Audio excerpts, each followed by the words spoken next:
To make a spear gun in a big damn hurry, you need a piece of wood like this.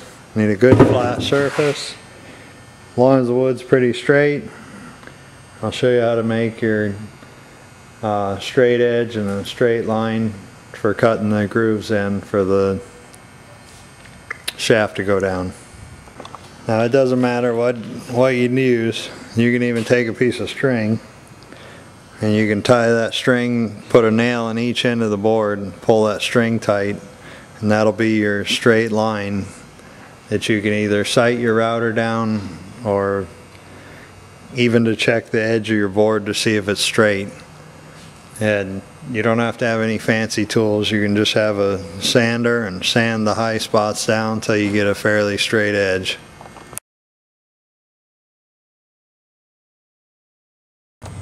Now a quick easy way to do a straight edge. You can clamp your vice grips right like this, and there's your straight edge. All you got to do is just adjust your vice grip farther out or farther in to get your depth of where you want to cut your groove.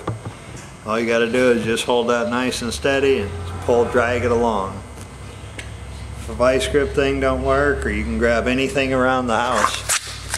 You can even grab a piece of wood or a piece of cardboard. Now the piece of cardboard is folded over on one straight seam with the cardboard. Clamp your vice grip. Now you can go right down the side of the board and it'll keep your router fairly straight. This is the easiest way if you don't have a piece of wood that's got a straight edge on it. But like you can see, anything will work to make a straight edge.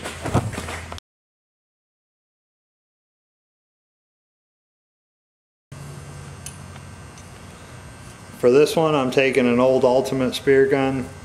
You get a big hammer. You need a screwdriver to knock these pins out of it. Then you get a good solid trigger mechanism. The only thing left to do is you take a measurement, see how big the opening should be about. Don't have to be precise. There's about 2 7/8. For the top and bottom, just take a quick measurement, 6 1/2, good enough.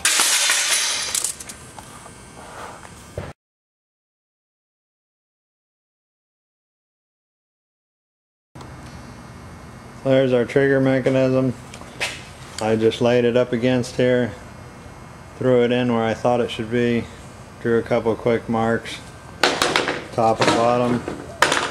Now you can either drill out the spots or machine it out. Either way, really don't matter, just so you got the opening big enough for the trigger to fit in.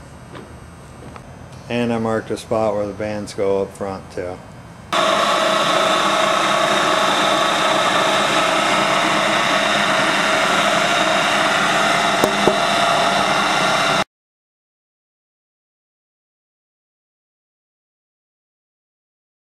Okay, so we got her lined up.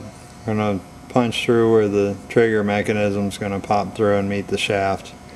Doesn't have to be real precise, just so it's a big enough hole. And wood, steel, don't matter what kind of mill you use, or drill press.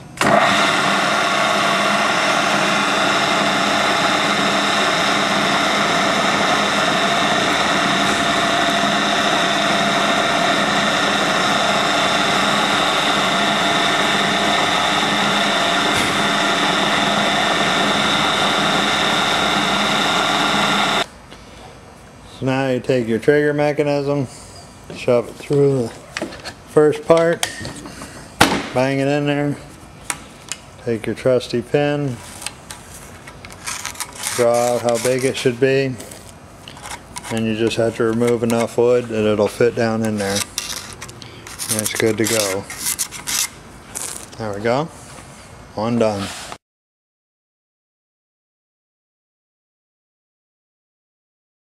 Okay, so we made our band holes. Just a quick measurement, and the trick is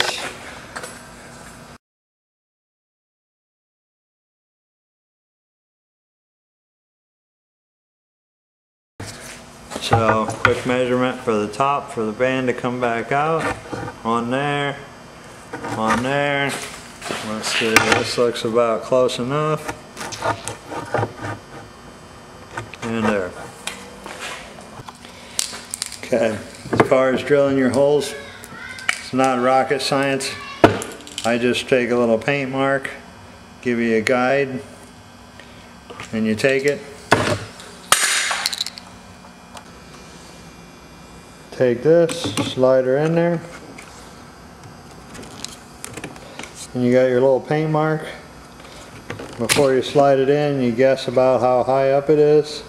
Take a small drill bit, get it started, then go for a bigger drill bit.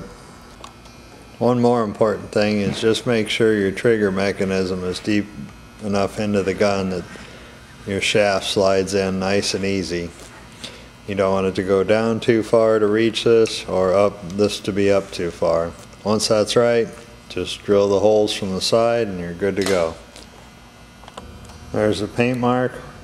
The hole should be somewhere about here. So we're just going to guesstimate, drill away.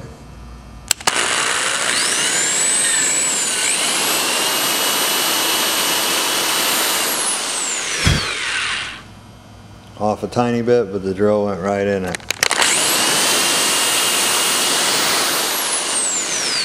Same with this one. Should be right about there.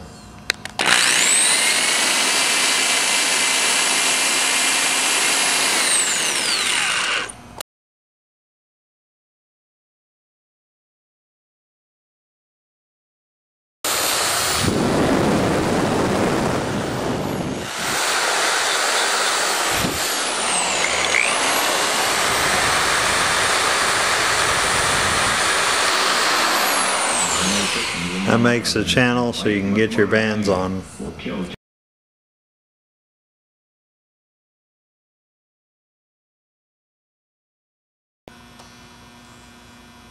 The ultimate handles are great for trigger mechanisms because they got a built-in safety, so it's automatically on every time the gun's loaded. And other than that, I just did a quick strap the bands on and it's ready to go. And you can either shoot it as a double barrel or take your saw and cut it in the middle, and now you got two guns in case you screwed one side up.